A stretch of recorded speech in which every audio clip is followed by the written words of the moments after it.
పురాతన కాలంలో ఒక భక్తుడు ఉండేవాడు. పేరు తిరుమలయ్య.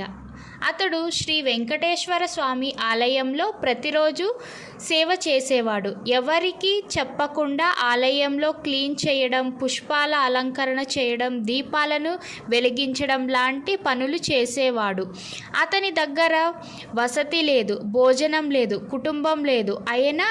ఆయన సేవ చేస్తూనే ఉండేవాడు. ఒకరోజు ఆలయ అధికారుడు వచ్చి అడిగాడు, రా భక్తుడా, నువ్వు ఏం తింటావు? ప్రతిరోజు ఆకలితోనే ఎలా సేవ చేస్తున్నావు అని అడుగుతారు.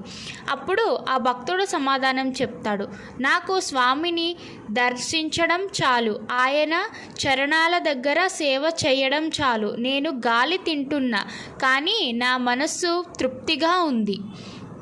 ఒకరోజు రాత్రి అద్భుతం జరిగింది. ఆ రాత్రి ఆలయ అధికారి కంట్లో స్వామి కళ్ళలోకి వచ్చి, నువ్వు నా భక్తుడిని ఎందుకు అడిగావు? ఆయన ఏమి తింటున్నాడని? ఆయన ఏమైనా తినని, కానీ నా ప్రేమతో బ్రతుకుతున్నాడు, అది చాలు అని చెప్తారు. అప్పటి నుంచి తిరుమల క్షేత్రంలో ప్రతిరోజు భోజనం పెట్టడం మొదలైంది. ధన్యవాదాలు. ఇలాంటి మరిన్ని కథల కోసం నా ఛానల్ని ఫాలో అవ్వండి.